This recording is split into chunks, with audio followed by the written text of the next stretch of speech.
os alunos, então, da disciplina de seminários avançados em Educação Física e Esporte, por favor, vocês assinem a presença aqui na nossa lista de presença.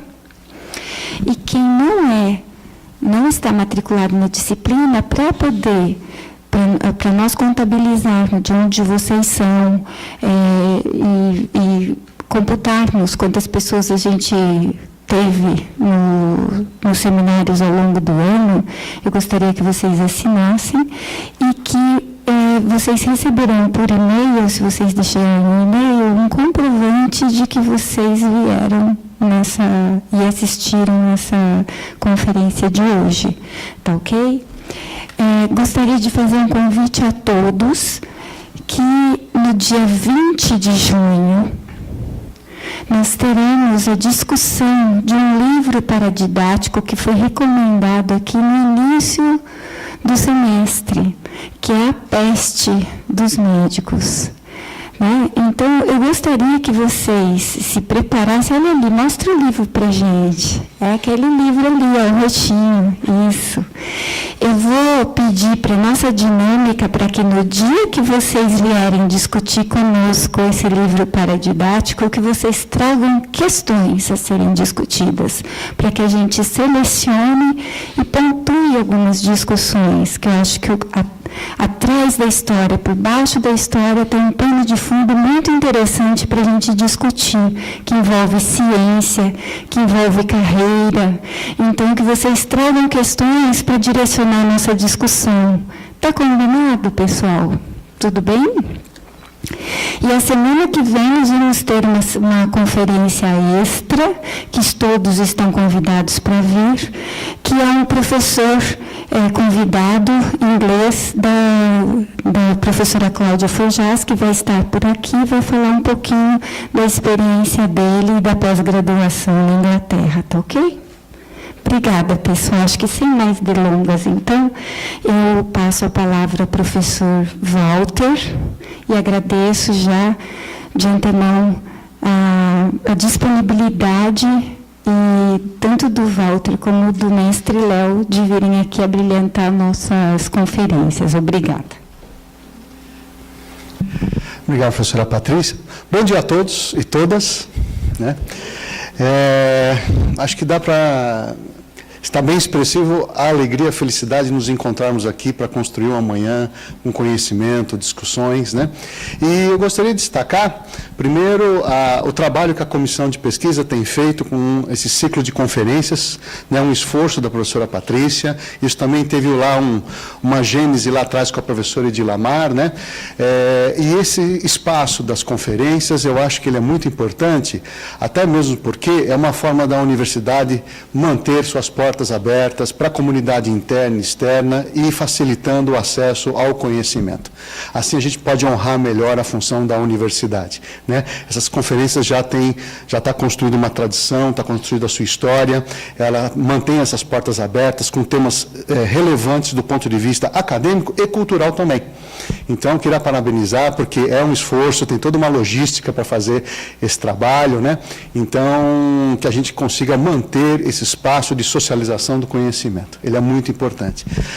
Para o dia de hoje, eu queria destacar que nesse espaço das conferências, né, nós trazemos, obviamente, pesquisadores renomados, pessoas que estão no meio acadêmico, mas acho que, graças a uma sapiência, inclusive da própria comissão, permite que nós tragamos outros interlocutores que são protagonistas no campo profissional, no campo da cultura, que são líderes institucionais e que fazem as coisas acontecerem, protagonizam, né, práticas, programas de educação corporal, práticas e programas de pedagogia do movimento, né? E esses protagonistas trazem suas lógicas, trazem suas experiências, trazem suas linguagens. E para nós aqui do âmbito acadêmico isso é muito importante, porque é nesse contato também que nós temos a possibilidade de repensar a nossa inventividade sobre os nossos problemas de pesquisa, né? A cultura corporal de movimento, né, expressa nas danças, lutas, ginástica, jogos, ou seja, nessa cultura física que está na sociedade, ela é partilhada por inúmeros atores. E nós precisamos aqui, no mundo acadêmico, estabelecer um bom diálogo com eles para ampliar também o nosso nível de consciência sobre essa riqueza que se chama corpo e movimento. Essa é uma das razões que nós estamos aqui juntos para celebrar a questão do conhecimento. Para o dia de hoje, eu tenho a grata satisfação de apresentar o mestre Léo Imamura. Mestre Léo estudou Direito na Faculdade do Largo São Francisco, teve sua formação em Educação Física nos anos 80 na nossa querida e saudosa Faculdade de Educação Física de Santo André. Ele é mestre pela International Muay Thai Wing Chun Federation, que é uma entidade responsável por uma arte marcial chinesa denominada Wing Chun. É graças ao mestre Léo que é possível, às quartas-feiras, ter um encontro muito gostoso na disciplina Arte Marcial Chinesa, Cultura e Movimento. Ele é meu mestre de Kung Fu, é um educador, meu tutor, e que, de uma certa forma, sou muito grato na minha formação. Eu sou um discípulo um pouco impertinente, mas ele, com a sua paciência de mestre, me aceita, me acolhe e me estimula. Nós temos hoje o espaço da disciplina, que está na sua 7ª edição, graças, obviamente, a todo o trabalho que o mestre Léo faz liderando o Kung Fu, o Wing Chun, no Brasil e também no mundo, nas suas relações internacionais. Então, mestre Léo, muito obrigado por ter aceito o nosso convite. Então, eu passo a sua palavra e queria mostrar toda a nossa gratidão em relação à sua boa vontade de estar hoje nessa manhã chuvosa. Muito obrigado.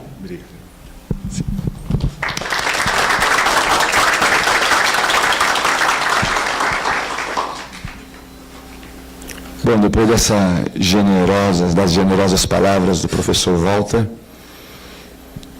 gostaria aqui, antes de mais nada, em nome da professora Patrícia, saudar toda a comunidade de pesquisa dessa renomada instituição, que é a Escola de Educação Física e Esportes da Universidade de São Paulo, e dizer, acima de tudo, que para mim, além de uma honra, é um prazer, porque, afinal de contas, é um trabalho que a gente sempre vem batalhando, desde a época da nossa saudosa FEFISA, quando nós tivemos a oportunidade, em 92, de introduzir a disciplina de artes marciais, e aqui, através do excelente trabalho do professor Walter, temos aqui a disciplina Arte Marcial Chinesa, Cultura e Movimento. O tema que me foi solicitado e que achei extremamente pertinente para o dia de hoje é o tema que fala sobre o papel das artes marciais no mundo contemporâneo. Mas mais importante do que isso são as possibilidades que ela pode gerar na produção do conhecimento.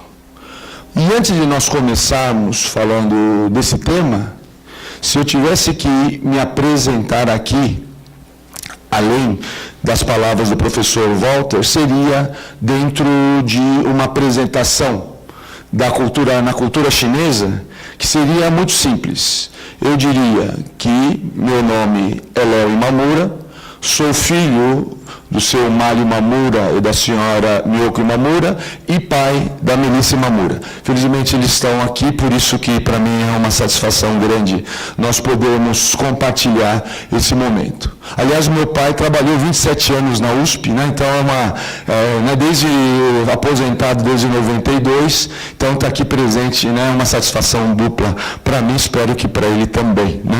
Então vamos começar aqui essa apresentação, porque a apresentação pessoal que acabei de fazer, ela representa um processo trilógico muito interessante. Eu falo da geração anterior à minha, eu falo da geração posterior, e é essa relação que me define. E eu gostaria de falar isso porque isso será muito importante para o nosso entendimento de artes marciais. Aqui, quando nós falamos de artes marciais, temos alguma coisa que vem antes. Porque muita gente confunde lutas, esporte de combate e artes marciais. Quero fazer aqui rapidamente uma distinção, onde lutas está mais ligado a esse interjogo de forças, que muitas vezes conflituosa, onde há uma oposição e um antagonismo. Ele é um elemento natural, espontâneo que é inerente a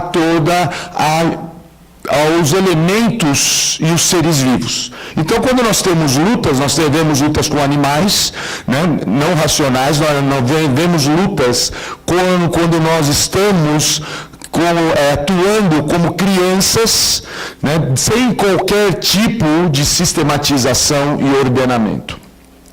Essas lutas podem gerar um papel pedagógico muito importante, daí os famosos jogos de oposição que são inspirados nessas questões.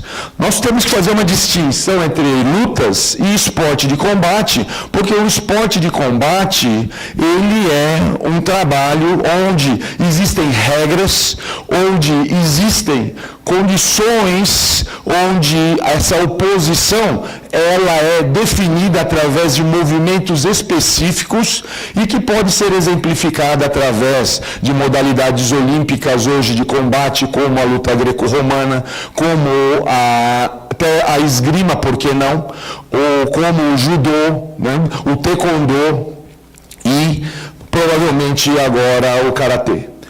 Agora, o foco da nossa discussão de hoje serão as artes marciais. Então, quando entramos com as artes marciais, temos que lembrar que marcial vem de Marte, deus romano da guerra. Lembro que antes de Marte, nós temos a ideia de Ares, que é o deus grego da guerra. A cultura grega, ela tem um paralelo com a cultura chinesa que é muito interessante. Toda vez que ela foi dominada politicamente ou militarmente, ela impôs a sua cultura. Ou seja, o dominador assimilou a cultura do dominado. Isso aconteceu com os romanos, com relação à cultura grega, e aconteceu também com os mongóis e os manchus com relação à cultura chinesa. Tá? Um dado muito interessante é que Ares, como deus da guerra no Olimpo grego, ele era o deus mais odiado, violento, extremamente corporal, temperamental, representando aquilo de mais instintivo e selvagem que a manifestação humana pode apresentar. Ocorre Marte, ou seja, Ares, ele começa um processo de humanização. E esse processo de humanização começa com um professor de dança. Ou seja, Marte, antes de aprender as artes bélicas, aprendeu as artes da dança. E com Príapo, o deus da fertilidade. Normalmente, Príapo é representado por estátuas com pênis enormes. Esse é o motivo que eu coloquei só da cintura para cima, né, para poder não constranger aqueles que, né, podem observar. Mas quem quiser saber mais sobre Príapo, é só entrar na internet e verá que, como deus da fertilidade, ele demonstra muito essa questão do instinto, do lidar com o corpo. E, em algumas versões da mitologia, ele é filho de Dionísio, ou seja, Baco romano, ou ele é um grande companheiro desse que é chamado o deus do vinho, o deus dos instintos. E, paralelamente a ele, também Vênus, ou seja, a Afrodite grega, a deusa do amor, é também uma figura muito influente na humanização de Marte. Então veja, Marte, como um ser violento, eminentemente masculinizado, ele começa a ter um processo de humanização quando ele se equilibra através de figuras como Príapo e Vênus ou Afrodite. Agora, um contraponto interessante que faz com que ele se aproxime de um ideal equilibrado está na sua irmã, em Atena, ou seja, Minerva, que dentro do panteão grego era a deusa da sabedoria, da guerra, da estratégia e das artes. Ela era a excelência estratégica em pessoa, e era uma das favoritas de Zeus ou de Júpiter. O que é interessante aqui? Que quando os romanos incorporaram a mitologia grega, eles elevaram Marte para o seu deus predileto. Ou seja, eles pegam carona com esse processo humanizado de Marte, ou seja, de Ares, e o transforma no deus que representa a guerra inteligente. A guerra que faz com que tome aquele impulso de tomar contato com o outro, com o novo, ou seja, com as novas culturas que eram incorporadas a partir do domínio romano. Então, Marte começa a ter um papel totalmente diferenciado na mitologia romana com relação a Ares, na mitologia grega. Agora, o que é interessante nesse sentido é observarmos como que isso ocorre do outro lado do mundo. Como que isso ocorre na China, onde nós temos aqui o caractere que representa marcial, onde ele tem aqui duas características. Ele tem aqui a arma e tem aqui o deter. Então, o primeiro significado de marcial, ele já era um significado pacifista, ou seja, a ideia de deter com a arma. Ou seja, eu faço uso da arma para ter vantagem estratégica. Eu sou mais fraco que o meu adversário, mas que eu tenho condição de me defender utilizando uma arma. A evolução desse caractere traz um significado novo, a ideia de deter a arma do outro. Ou seja, agora eu estou não só apto a me defender, mas me defender de uma pessoa que está armada. Mas o mais interessante é o terceiro significado, que é a ideia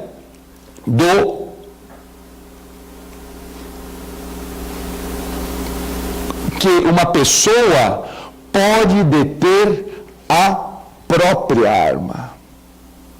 Ou seja, eu tenho uma arma, posso atacar, posso me defender, mas eu não faço uso dela.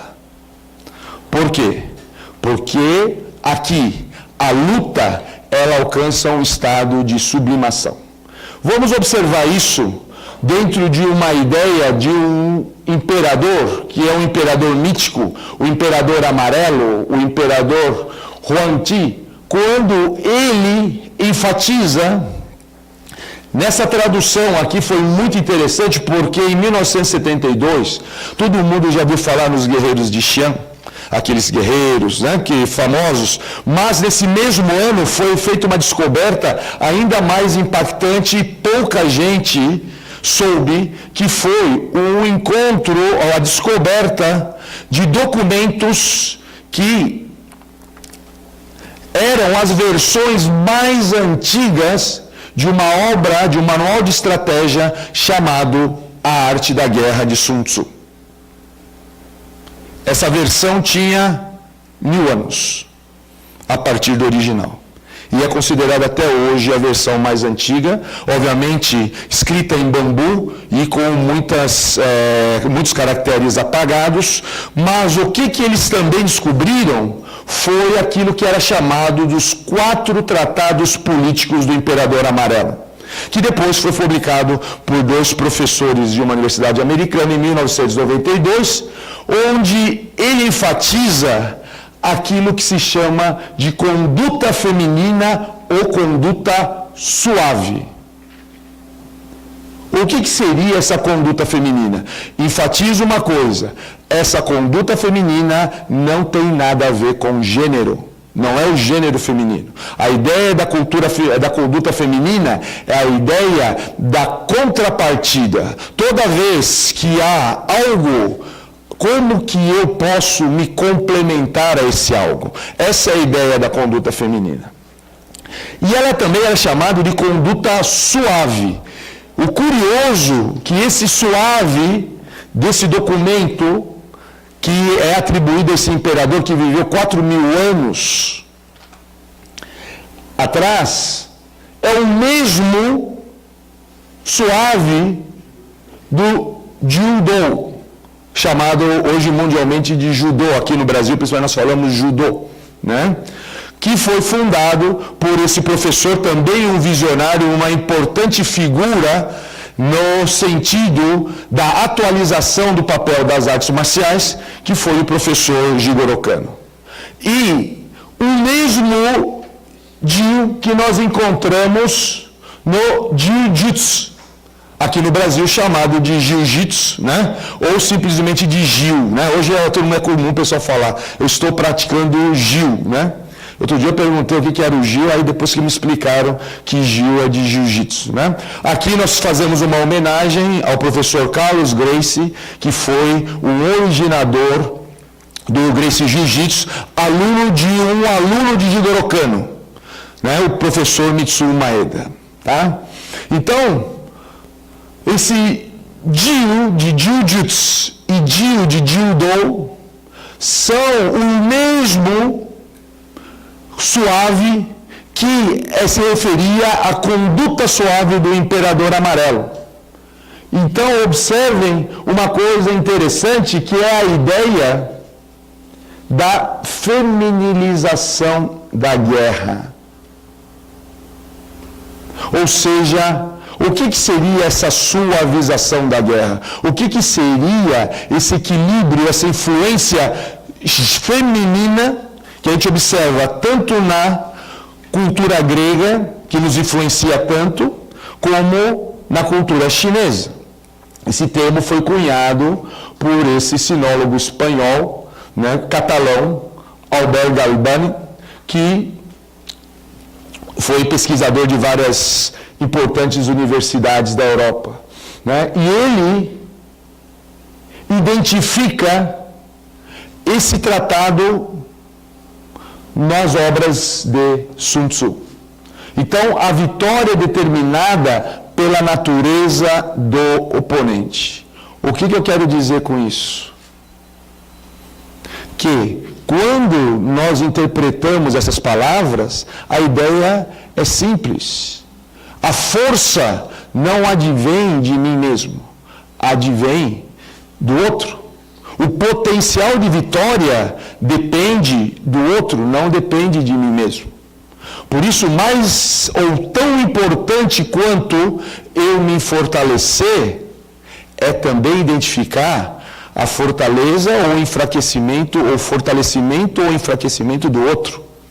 Por quê? Porque tudo é um ciclo de alternância, que são os famosos Yin Yang que todo mundo conhece, tá? Então, um ponto importante na estratégia chinesa representado por essa obra, Sun Tzu.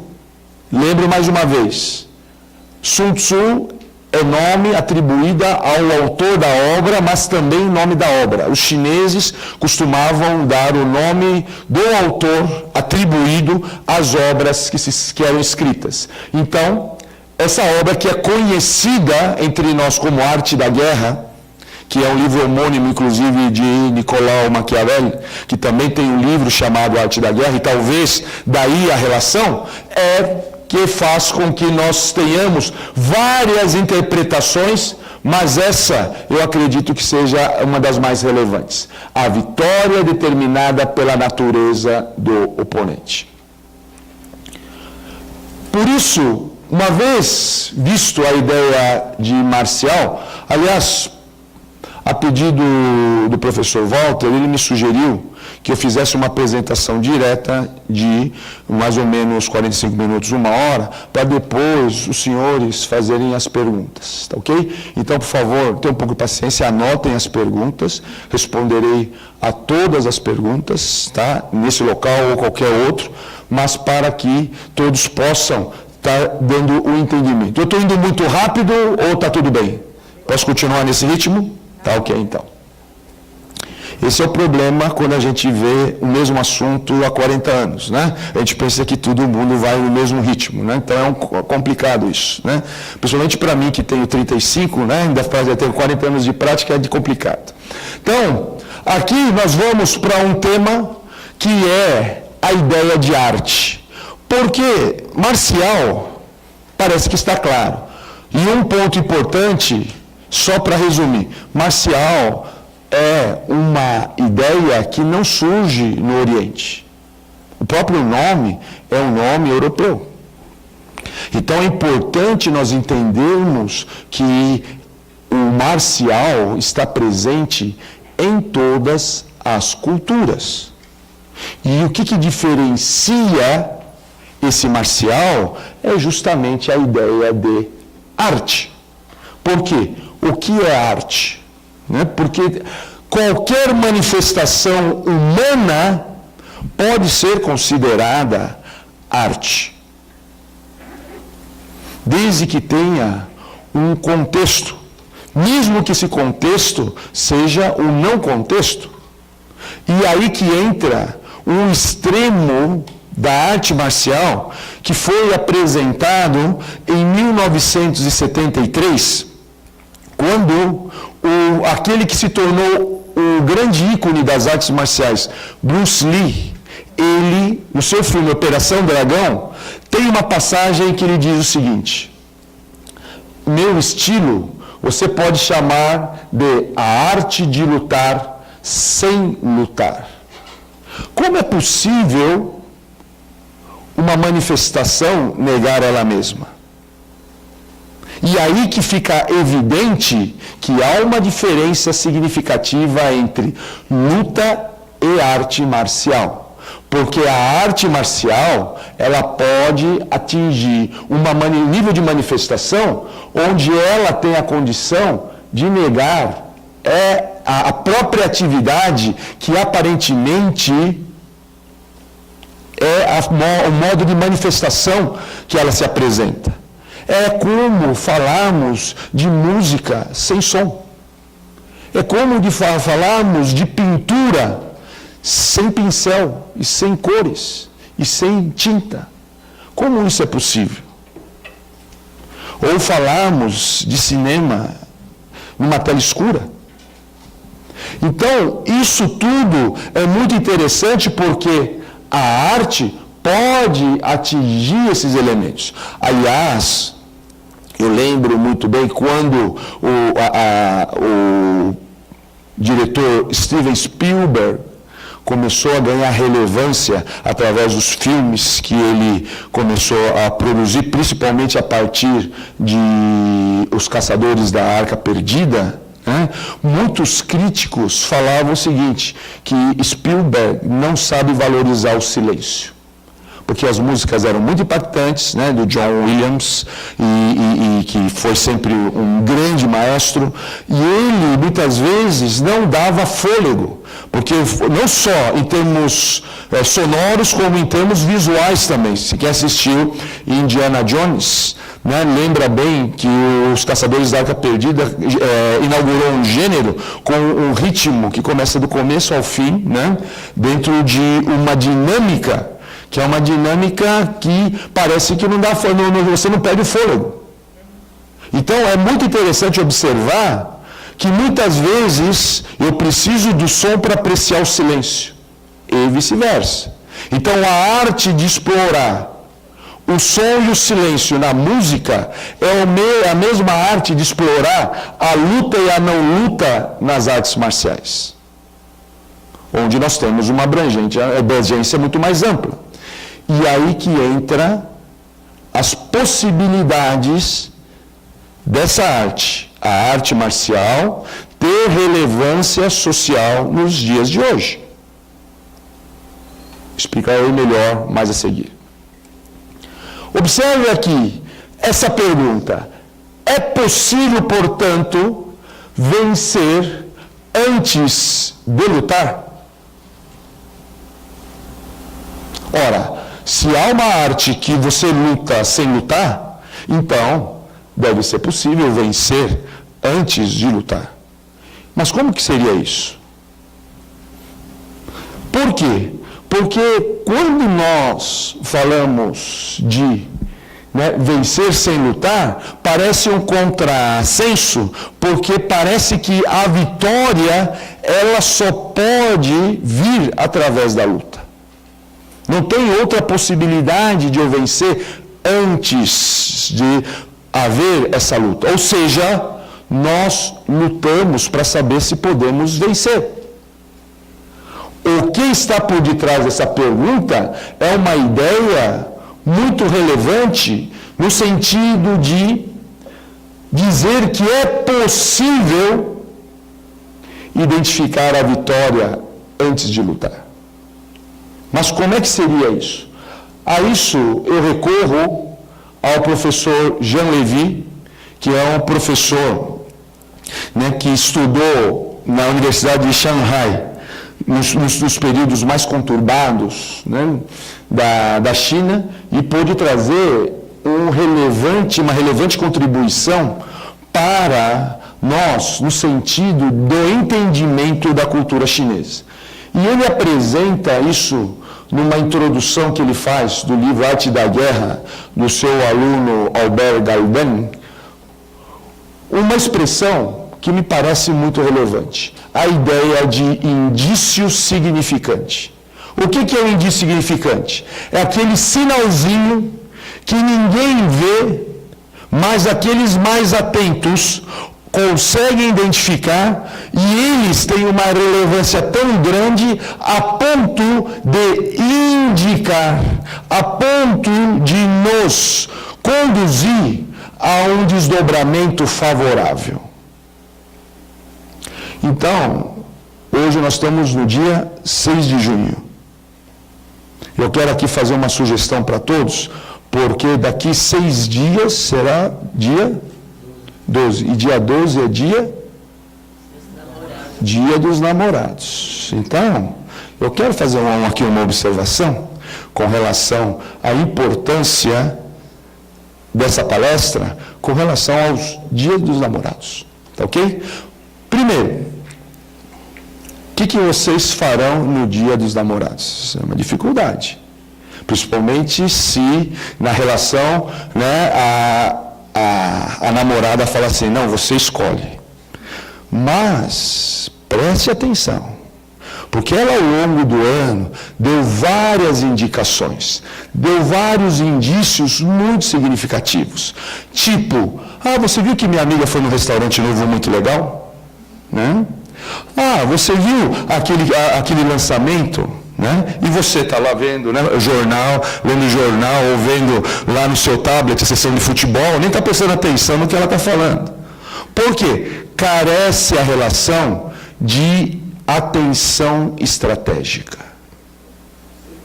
Então, observem como o processo das artes marciais, ela nos leva a um nível diferenciado de relacionamento a partir do momento que nós valorizamos o indício significante. Aí o que acontece? Você fala assim, não, mas você, meu amor, você escolhe onde você quer ir. E ela fala, não, eu vou onde você quiser. Aí você que está duro, escolhe o lugar mais baratinho, não é? Para levar a sua namorada, o lugar mais rápido para você voltar, afinal de contas, segunda-feira, terça tem que trabalhar. E aí o que acontece? Ela faz cara feia e fica extremamente magoada. E aí você fala, eu não entendo as mulheres.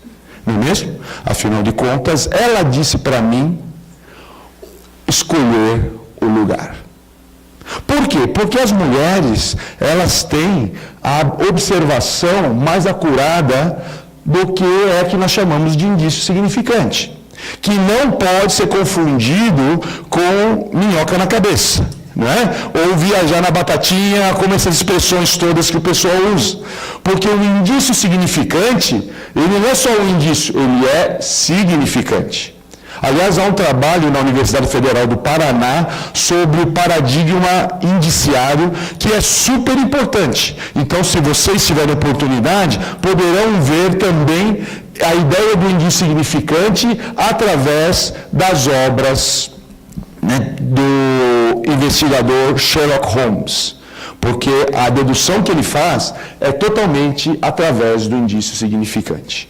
Então, observem bem que a vitória antes da luta, ela nasce a partir do indício significante.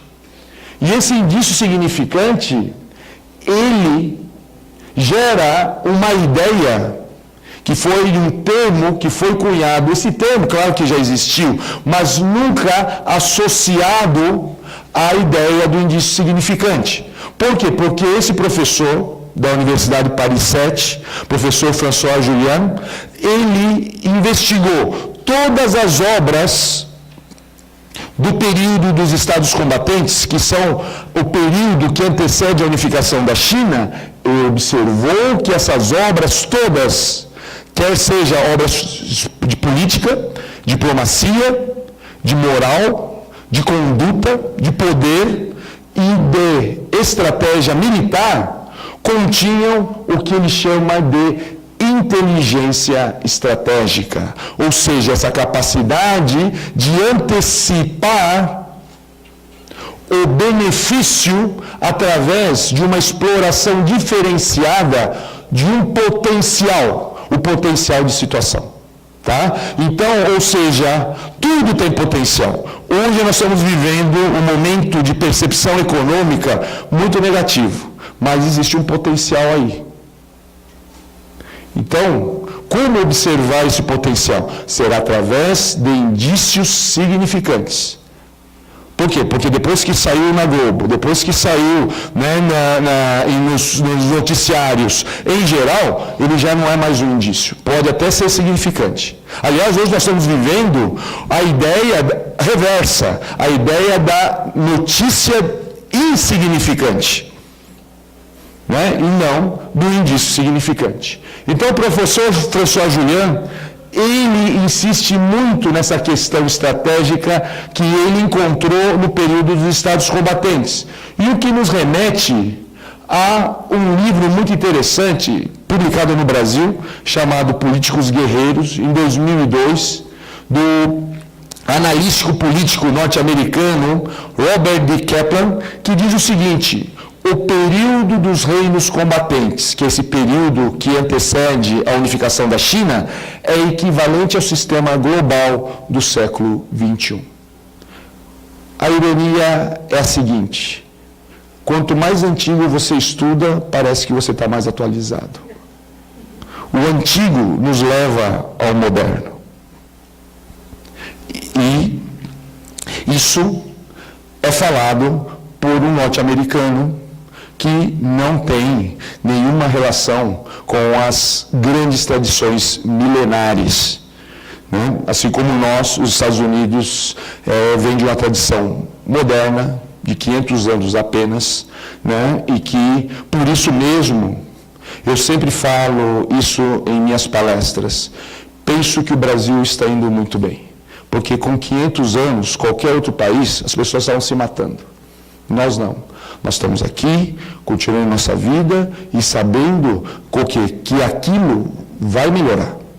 Não sei se é na sua vida ou na minha vida. Pode ser dos nossos filhos, dos nossos netos. Mas nós temos que fazer nossa parte, porque senão não irá melhorar. Por ora, por 500 anos, que é a infância de uma civilização, nós estamos indo muito bem. Seguimos aqui. Uma ideia que eu diria que é fundamental para esse entendimento todo das artes marciais no dia de hoje. Porque o que fez a arte marcial ficar reduzida, então, à luta, a um aspecto banal de defesa pessoal, e uma defesa pessoal que é entre nós muito ineficaz. Porque se você vê estatisticamente, as situações de defesa pessoal acontecem basicamente na sua casa, no seu trabalho ou no seu lazer. E no trânsito entre uma delas. E normalmente você está na sua casa, você está muitas vezes muito à vontade. Quando você está no seu trabalho, no seu lazer, você está muito pouco, no trabalho pessoalmente, muito pouco à vontade, e no lazer, hora um, hora outro, depende da formalização ou não formalização do evento.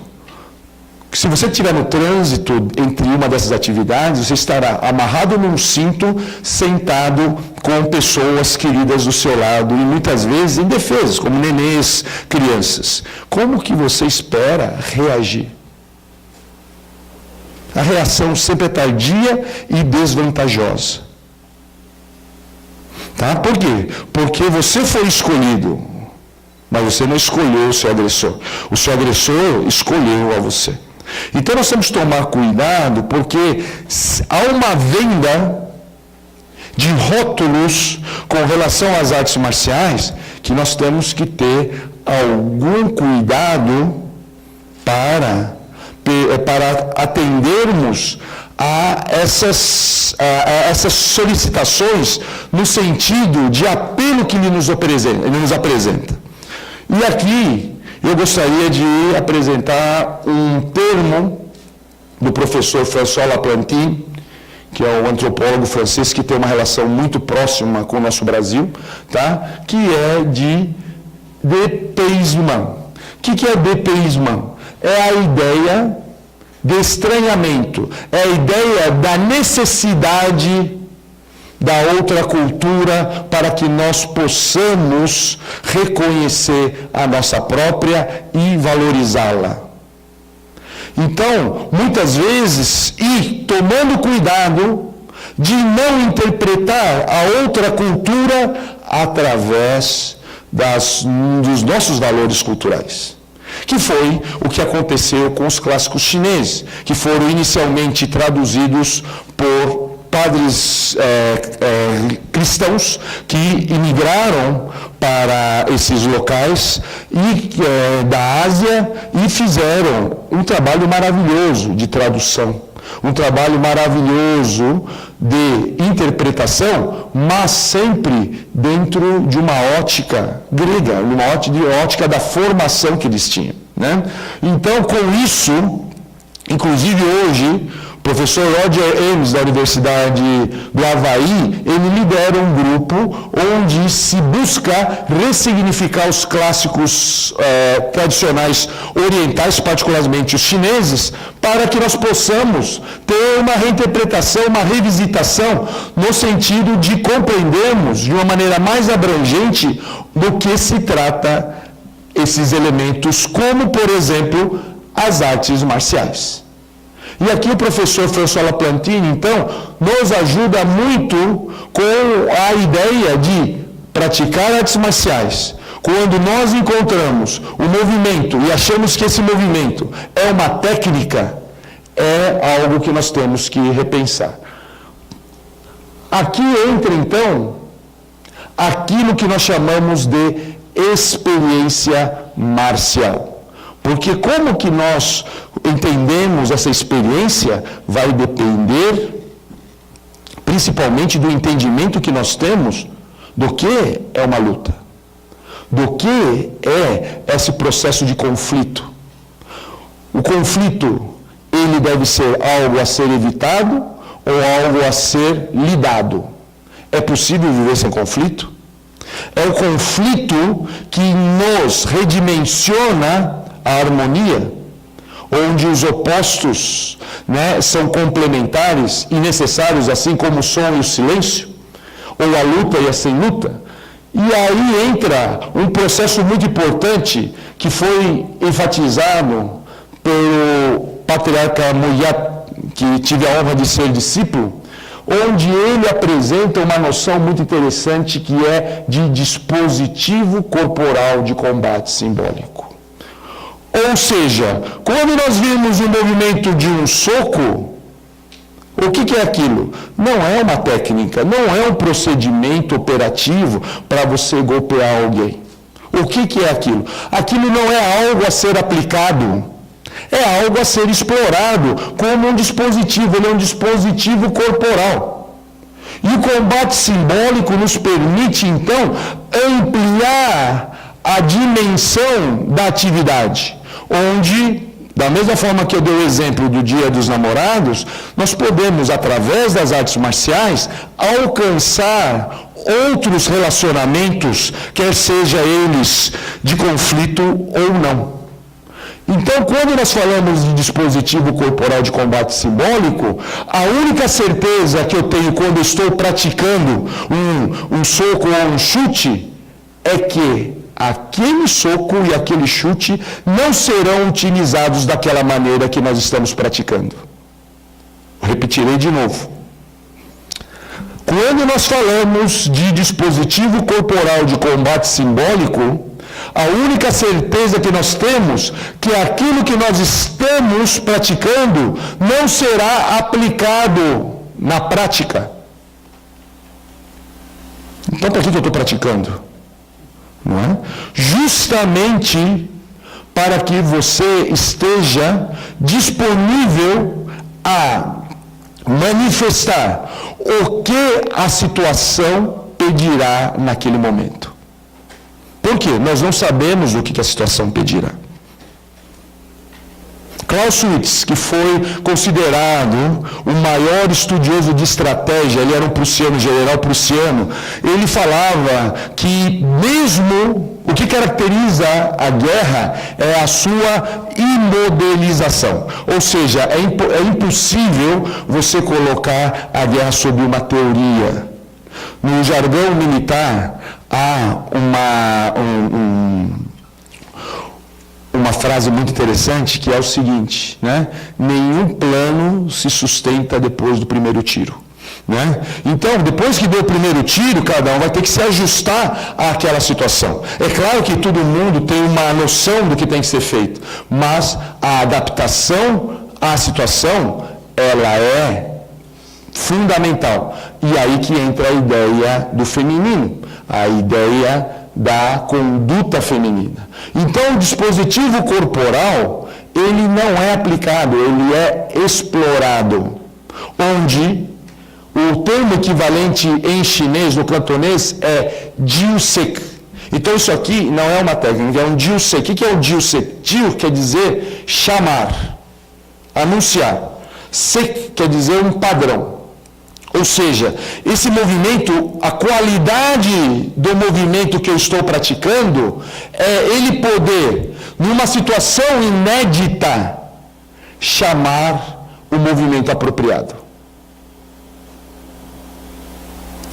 Por quê? Porque as artes marciais, elas têm como base a capacidade de uma pessoa lidar com o inédito e não com o exercitado. Obviamente que em várias outras modalidades do esporte é possível ver o valor do treinamento. Mas nas artes marciais nós temos que pensar mais a respeito. Por isso que um ponto interessante quando nós identificamos os dispositivos corporais de combate simbólico é o entendimento do que se trata a gestão do conflito. Como que nós vamos lidar com o conflito? O conflito é inevitável, mas como vamos lidar com ele? Como que nós entenderemos o respeito que é possível ter diante do adversário e aquele amor necessário da relação entre eu e o outro para que nós possamos criar situações de soluções possíveis para a gestão desse conflito. Não falo de paz duradoura ou paz eterna, porque isso não existe. Mas eu estou falando de situações onde nós podemos lidar com algo que poderá beneficiar os dois lados ou os três lados de uma situação. Aqui, então, temos uma necessidade de entender o ponto que foi a mensagem principal desse sábio chinês chamado Confúcio.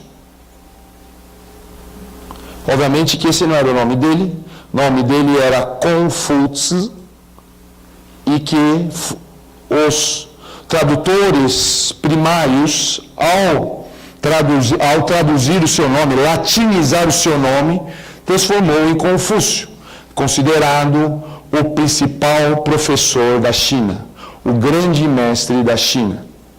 E a ideia de humanidade é muito interessante, porque a humanidade para ele era o seguinte: era um caractere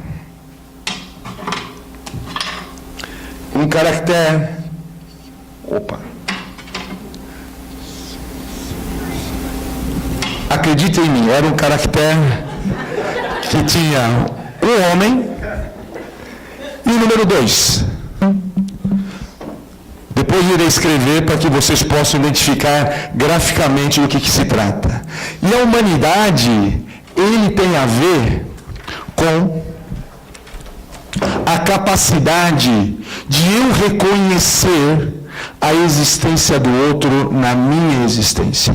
Ele falava isso 600 anos antes de Cristo. E as pessoas, cá entre nós, achavam isso uma tolice. Hoje acham uma tolice, imagine 600 antes de Cristo. Mal sabiam que este ensinamento se transformou no ensinamento predominante de todo o Sudeste Asiático. Hoje, não só na China, como no Japão, na Coreia, e em vários países como Malásia, Singapura e grandes países que hoje estão emergentes no Sudeste Asiático, eles seguem a mentalidade confuciana. Uma mentalidade de prosperidade mútua, uma mentalidade onde, onde se eu vou bem e o meu amigo vai bem, o meu oponente vai bem, eu irei bem também. Esse é o caractere, onde esse primeiro caractere representa o homem e esse outro, o número 2. Ou seja, para haver humanidade, tem que haver eu e o outro. Ou seja, a ideia de individualidade deve ser repensada. Em outras palavras, não devemos nos ver como indivíduo, mas sim como um sistema, onde a relação entre eu e o outro, ela nos transforma e transforma o outro também. E nesse sentido, nós vemos o discípulo de Confúcio, Mencius, que era chamado de Menses, e foi chamado de Mencius pelos nossos primeiros tradutores, que é considerado o segundo grande sábio da China. Ele evoluiu essa noção de Confúcio para a ideia de desenvolvimento humano. Por quê? Porque esse sentimento que Confúcio dizia já está dentro de cada um de nós. A questão é nós desenvolvermos, ou seja, tirar as camadas que impedem que nós enxerguemos essa humanidade. E com isso, fazer como? Com atividades que possam levar a isso.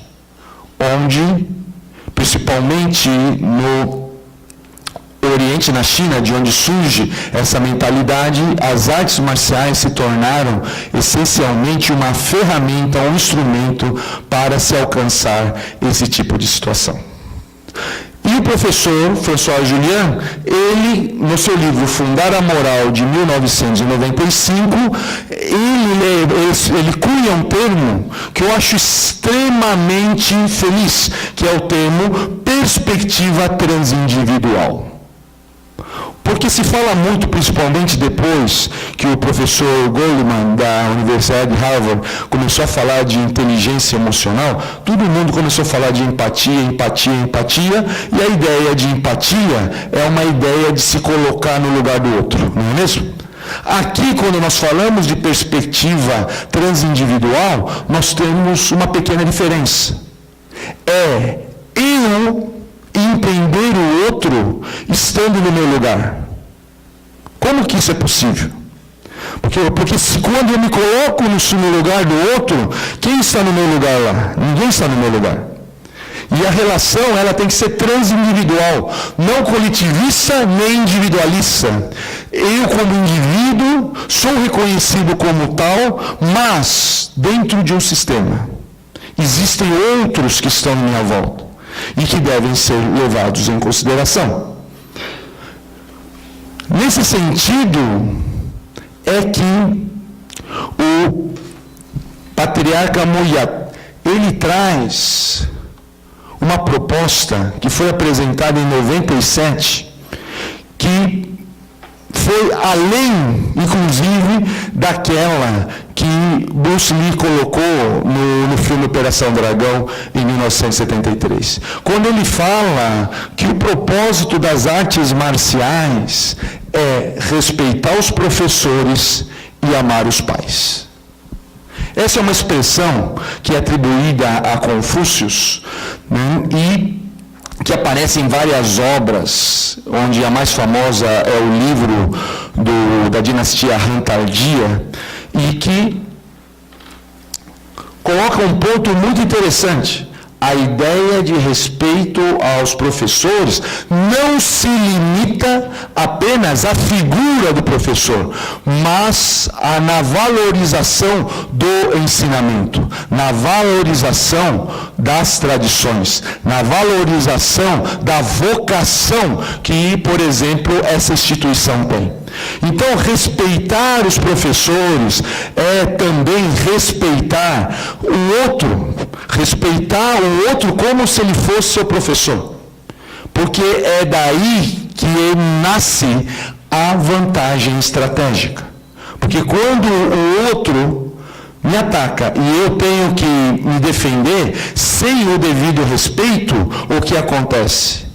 Aquele movimento é usado contra mim mesmo. Tá? Eu tenho um tempinho ainda, eu quero só fazer uma demonstração, vou pedir a ajuda da Maria Cristina. Por exemplo, se quando nós estamos aqui, observe o seguinte.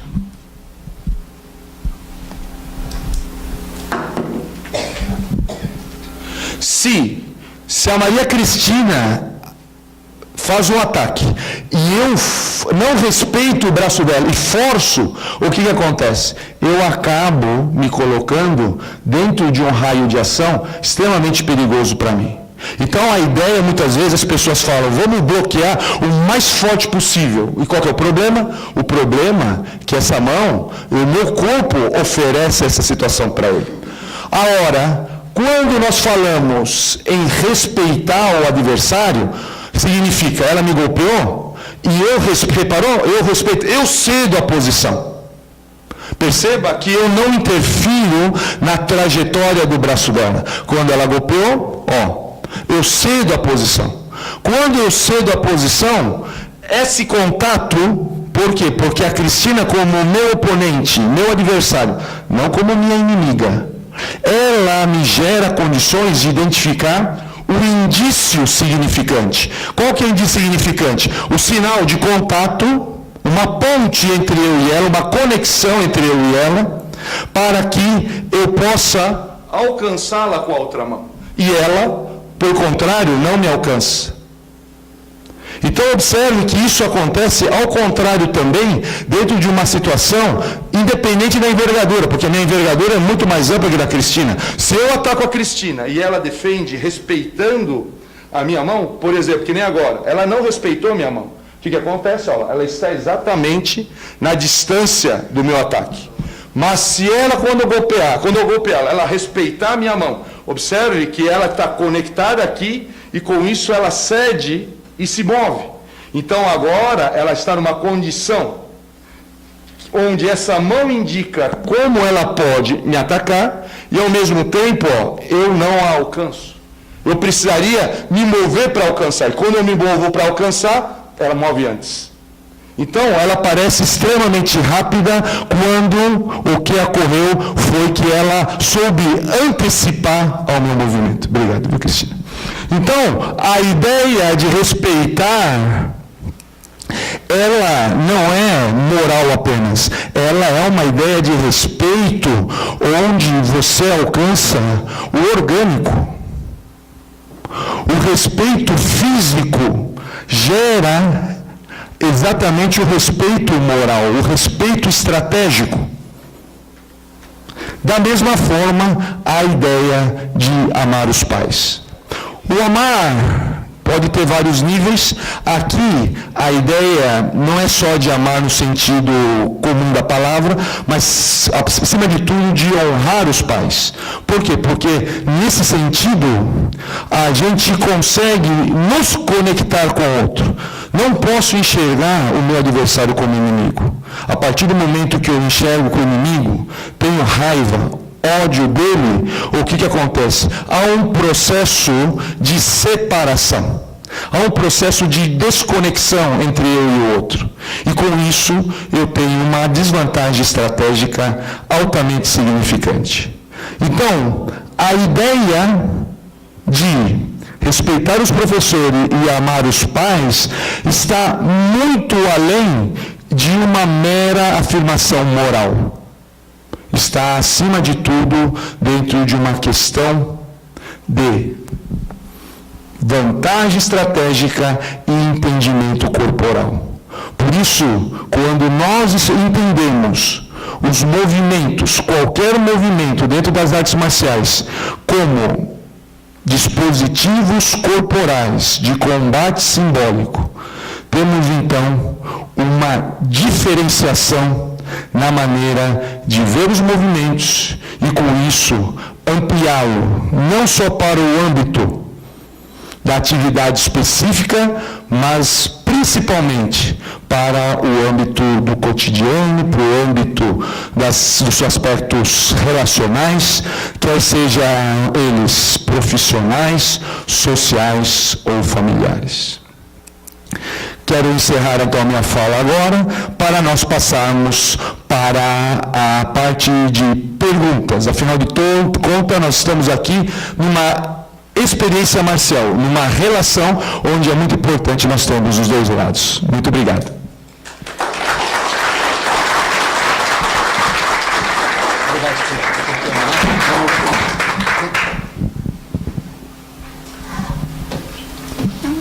Deixa com ele o microfone. Isso, deixa isso. Então, a professora Patrícia está com o microfone. Quem quiser, por favor, fique à vontade. Bom dia, né? Meu nome é Wellington, sou visitante aqui na USP. Quando você explana, eu me pergunto, você primeiro se inicia no selvagem, depois passa a arte pelo belo, terminando na dança que seria o compasso. Mas a natureza dos competitivos é competição, investimento, ele busca pessoalmente crescimento, desenvolvimento, e o outro está buscando o quê? Ceder ou superar? Você pode perguntar mais uma vez, porque eu não compreendi. Desculpe, seu nome? Wellington. Você reiniciar tudo novamente. Inicia no selvagem, depois passa para o belo, que está em arte também, quando você estuda. E termina na dança, que fica no compasso. Mas quando você observa a natureza do competitivo, que você não vai lutar só com homem, pode ser com mulher. E pode também haver diferença de experiência. Por exemplo, tem faixa preta, mas também tem faixa branca. Que vai entrar o respeito, no entanto, vai precisar ceder. Então, a arte marcial tem que o objetivo? Crescimento pessoal ou desenvolvimento pessoal? E quando você analisa o seu adversário, a superação ou ceder ao seu adversário? Como eu coloquei no começo, obrigado pela pergunta, viu, Wellington? A ideia, aqui eu quero me remeter mais uma vez, à ideia de inteligência estratégica. A ideia de inteligência estratégica é essa capacidade de você, a partir de uma análise de cenário da situação, identificar o que você consegue de benefício daquela situação.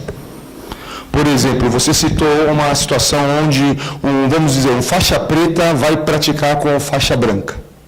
Aparentemente, parece que o faixa preta não tem nada que aprender com faixa branca. Mas se ele souber e buscar uma capacidade de tirar benefício, ele vai perceber que ele tem muito que aprender com faixa branca.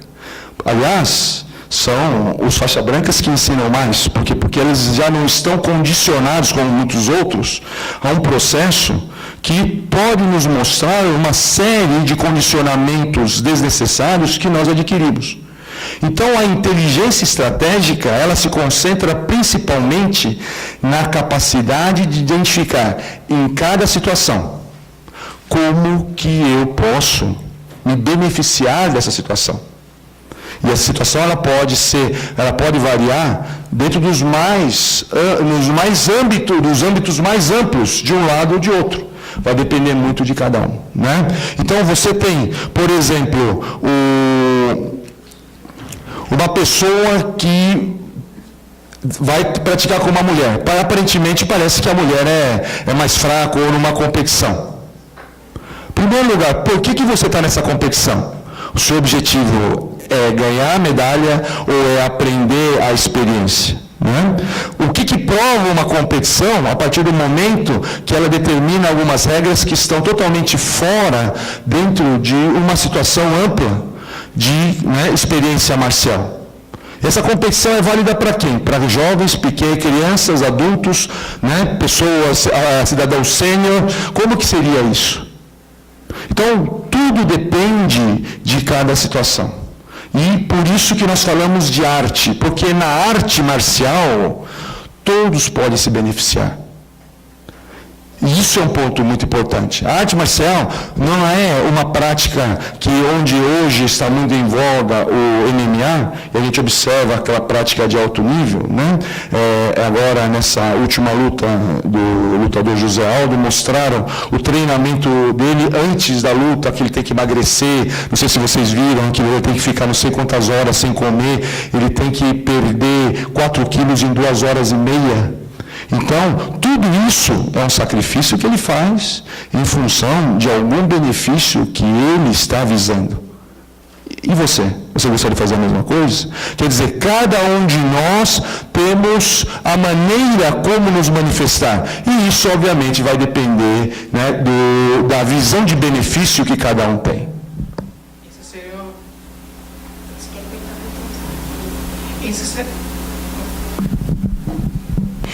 Isso é uma opinião minha. É porque eu sou mais competitivo. Não sou muito de investir. Quando eu já fiz judô, fiz jiu-jitsu, fiz karatê, e outras com os colegas, artes marciais. Mas quando eu compito, eu quero o desenvolvimento meu e do outro. Eu busco o equilíbrio entre nós.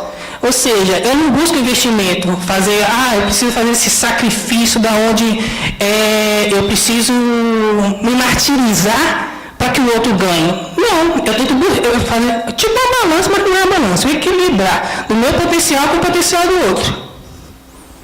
E por isso que é tão interessante a ideia de vocação, né? Cada um tem a sua vocação para poder identificar, né? Outros competidores, pode ser que tenham outras visões, e a arte, ela é extremamente plural. E isso que é muito importante, onde cada um, dentro do seu momento, porque o que você está falando é hoje, amanhã pode ser diferente, para a mesma pessoa, não é? E você tem que se permitir essa transformação, porque é assim que nós aprendemos. Ok? Obrigado, viu, pela pergunta. Mais alguém, por favor? Oi, professor. Oi? Ah, tá. Prazer, professor, eu me chamo Caio, aluno da licenciatura, 4º ano, e a apresentação é brilhante. Um ponto que eu gostaria de pedir para o senhor explanar melhor, se fosse possível, é que o senhor trabalha com conceito e, com os termos ocidentais, feminilização e masculinização. Eu queria saber se seria possível para o senhor desenvolver qual é a origem do ideograma de feminilização e masculinização, porque, querendo ou não, atualmente na sociedade nós temos questões de trabalhar o vocabulário com o que é feminino, o que é masculino, sobre papéis sociais. E eu entendo que são, como posso dizer, origens diferentes dos termos.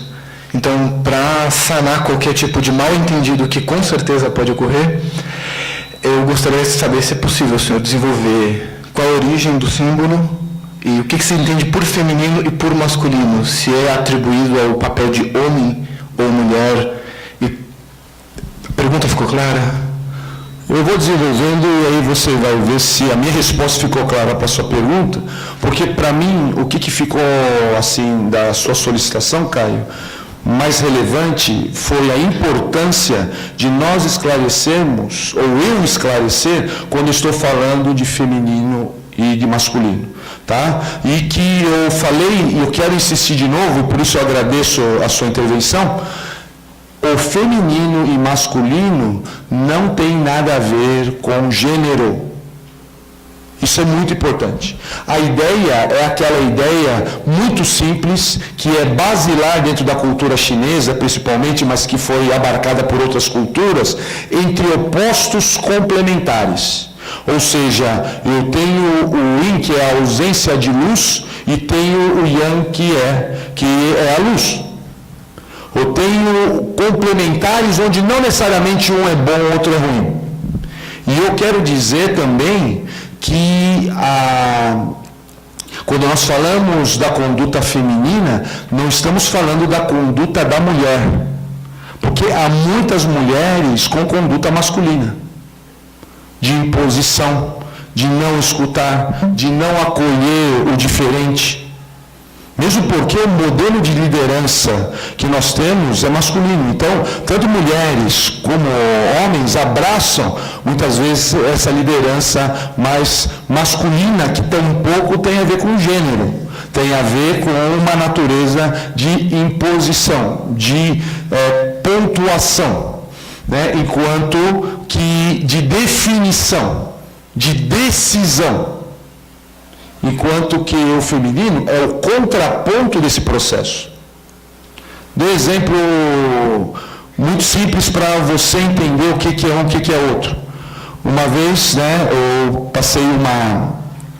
eu achei que minha filha tinha feito alguma coisa errada e dei um castigo a ela. E o que aconteceu? Depois, minha mulher ficou quieta, não falou nada. Quando nós fomos dormir, né, na cama, ela falou, será que você não foi muito rigoroso com ele? Será que você não deveria pensar melhor? Porque, afinal de contas, né, perdão, eu falei minha filha, foi meu filho, tá? Né, ele poderia aprender melhor se você não tivesse dado um castigo. Né? Então, você viu, ela utilizou a conduta feminina, porque ela podia falar, sou contra. Você está falando, eu sou contra. Ela esperou chegarmos no nosso quarto, à noite, e depois ela, né, colocou o ponto e me fez refletir. Sem que eu oferecesse respeito. Porque se ela falava, você é um burro bruto, eu ia ficar já, opa, como lá? Bruto não, burro não é? Mas ela veio de uma maneira tão tranquila que aquilo eu não ofereci resistência. Né? Tanto que no dia seguinte chamei eles, foi um sábado, foi um domingo, chamei o meu filho e falei, olha, pensei melhor, como sou um cara legal, eu vou dar mais uma chance para você. Né? Então você observa que isso é o poder do feminino. No fundo, qual que é o importante? Não é a autoria da ação, é o efeito. Infelizmente, quando nós requeremos muito a autoria, nós temos problemas em minimizar o efeito. Tá? Então, por isso que é tão importante que a gente saiba como conduzir isso sem aquela insistência da autoria, que é o que nós chamamos de descrição estratégica. É a pessoa não necessariamente buscar a autoria de um efeito, porque quando isso acontece, muitas vezes você perde força. E o efeito perde força. Né?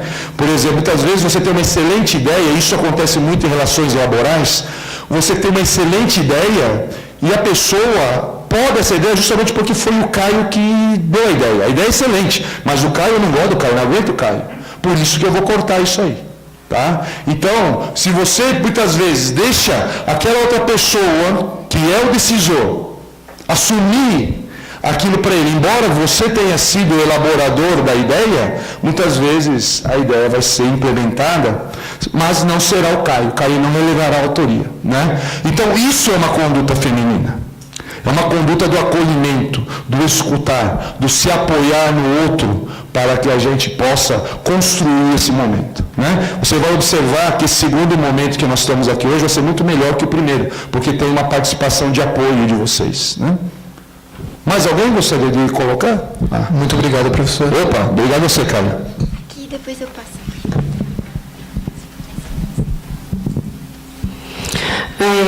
Parabéns pela palestra, né? Obrigada por compartilhar as ideias conosco. Meu nome é Priscila, eu sou aluna da pós-graduação aqui da escola e sou professora também de uma Universidade Federal em Minas Gerais. E minha pergunta tem relação com a nomenclatura e os contextos. No currículo antigo, nós tínhamos um componente curricular chamado lutas, e o professor, após retornar do doutorado dele, ele mudou para artes guerreiras. E na escola também a gente vê em muitos currículos, né, de diferentes estados, o nome lutas.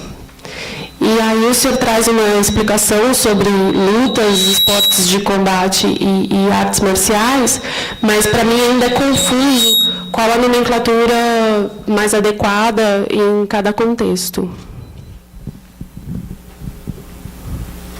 Priscila, primeiro eu acho que, claro que tudo isso demanda ainda bastante estudo, porque o campo das artes marciais ainda é um campo academicamente muito pouco explorado, né? E cabe a vocês, doutores, né, da academia, fazerem essa investigação. O professor Walter tem se dedicado bastante nesse aspecto, conheço outros grandes profissionais que têm feito esse estudo, porque pessoalmente, eu acho relevante fazer a distinção entre luta, né, e artes marciais. Tá? Mesmo quando nós chamamos de arte guerreira, eu acho que ela substitui muito bem a ideia de arte marcial. Né? O que eu acho que é interessante no termo arte marcial é que ela oferece uma oportunidade, a palavra marcial oferece uma oportunidade de vermos a trajetória de um homem bruto, ou de um deus bruto, odioso como Ares, até ele alcançar o papel, a representação do Deus mais querido, de odioso da cultura grega, ele vira o mais querido da cultura romana, através do quê? De um processo de humanização. E eu acho que essa trajetória é uma trajetória muito parecida com todos nós. Então, por isso que eu gosto muito do termo marcial. Por outro lado, o termo guerra, a guerra ela é representada em várias culturas e de maneira sempre numa comparação entre a guerra maior e a guerra menor. A guerra maior é a guerra entre povos, entre homens. Né? E a guerra menor, a guerra que nós travamos a guerra maior é a guerra que nós travamos com nós mesmos. Então, é interessante você ver como que a guerra, da mesma forma como o marcial, né, Marte, representa muito bem, né, metáforas do desenvolvimento humano. E eu acho que esse é o papel mais relevante dessa atividade, né, no mundo contemporâneo. Quer dizer, eu não vejo relevância com relação ao aspecto competitivo tanto quanto o desenvolvimento humano. Eu não vejo relevância com relação ao aspecto de defesa pessoal ou de condicionamento tanto quanto o de desenvolvimento humano. Por quê? Porque ali nós tratamos com o nosso âmago mais profundo, onde a proximidade com a morte simbólica, e por isso eu falei do combate simbólico, ela torna a experiência marcial única. Principalmente porque, com isso, nós podemos explorar quem nós somos e na medida que somos. E eu acho que isso faz toda a diferença. Obrigado pela pergunta, viu, Priscila?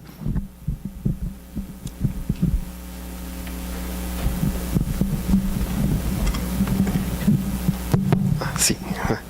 Meu nome é Guilherme, obrigado pela palestra. Eu sou doutorando em Neurociências do Instituto de Psicologia. Eu vou tentar ser um pouco sintético, mas eu acho que eu não vou conseguir ser, vou ser confuso. Eu pratiquei diversas lutas e artes marciais. Eu pratiquei, vou exemplificar porque faz parte do meu raciocínio da pergunta. Eu já pratiquei karatê, boxe, taekwondo, judô e jiu-jitsu. E por último eu pratiquei aikido. Certo?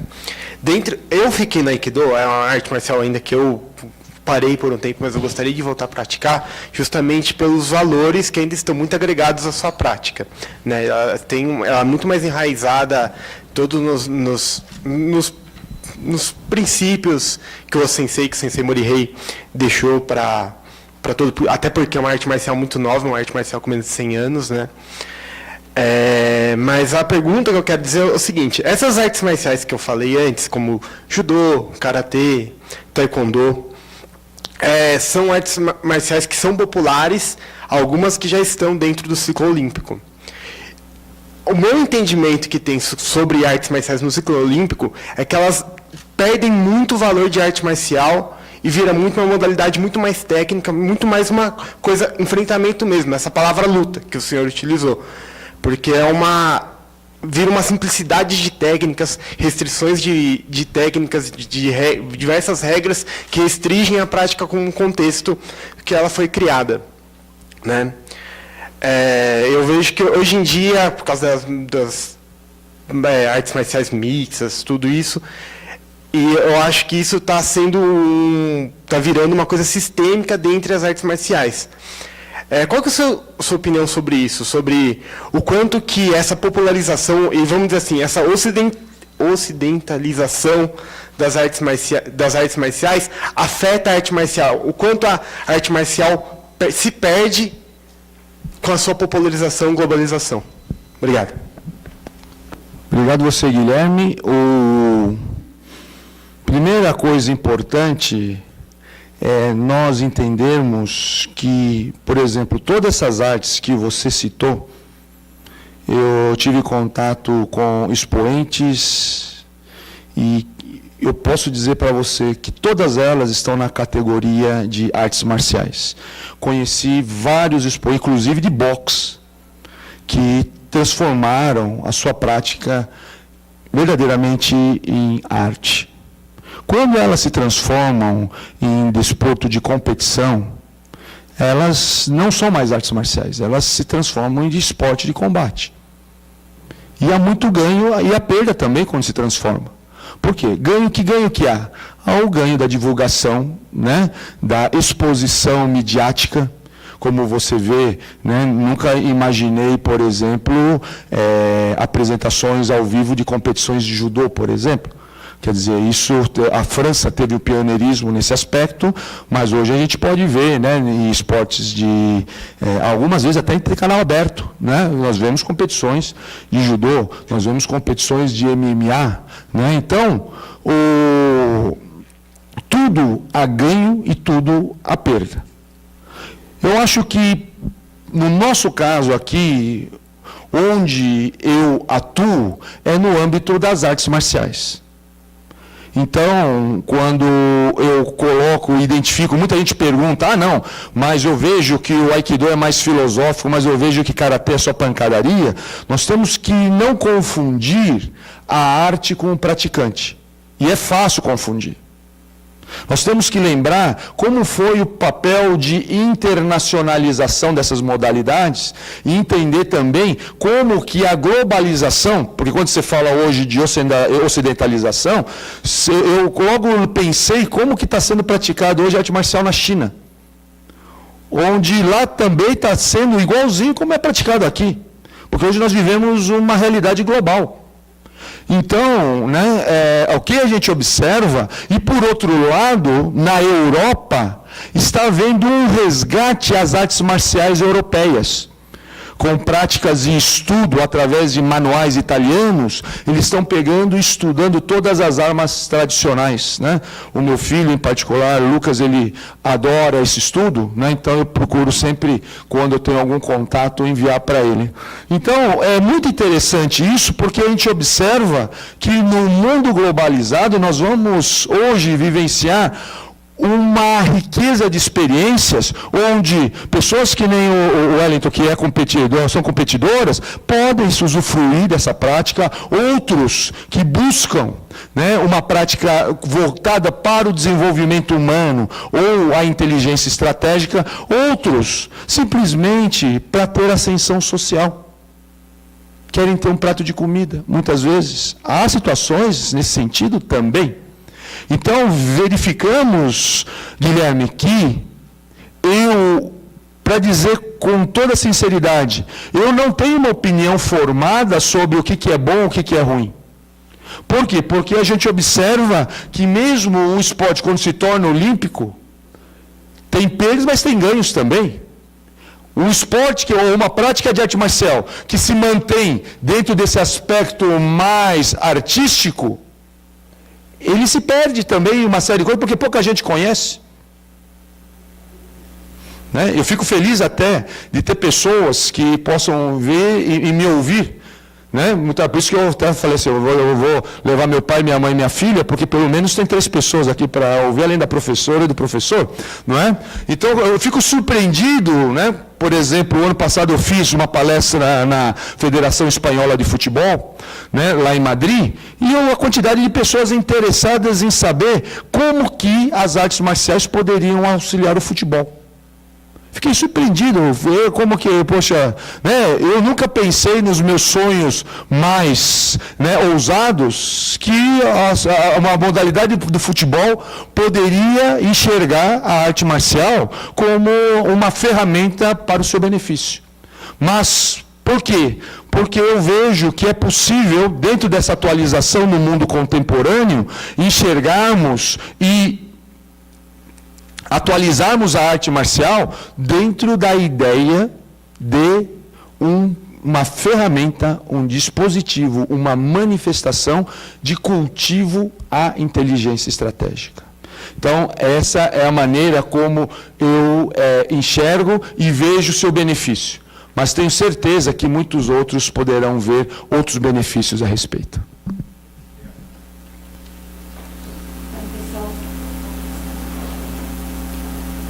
Bom, pessoal, gostaria de fazer o encerramento pelo adiantado da hora, porque eu sei que a gente poderia aqui ainda, temos várias questões e poderíamos conversar muito tempo com o mestre Léo. Mestre Léo, muito obrigada. Muito obrigada mesmo, obrigada a Walter por nos apresentar o mestre Léo. E, em nome da Comissão de Pesquisa, eu gostaria de encerrar e gostaria que todos, por favor, dessem uma salva de palmas em agradecimento ao mestre Léo e aos ensinamentos. Obrigada. Eu vou aqui passar às suas mãos um agradecimento. Obrigado pela oportunidade. Da nossa comissão. Muito obrigada, viu? Então, nós nos vemos, então, a semana que vem, com uma conferência extra, e daqui 20 dias, venham preparados, 15 dias, venham preparados para a gente discutir o livro, tá ok? Tá? Muito obrigada, pessoal.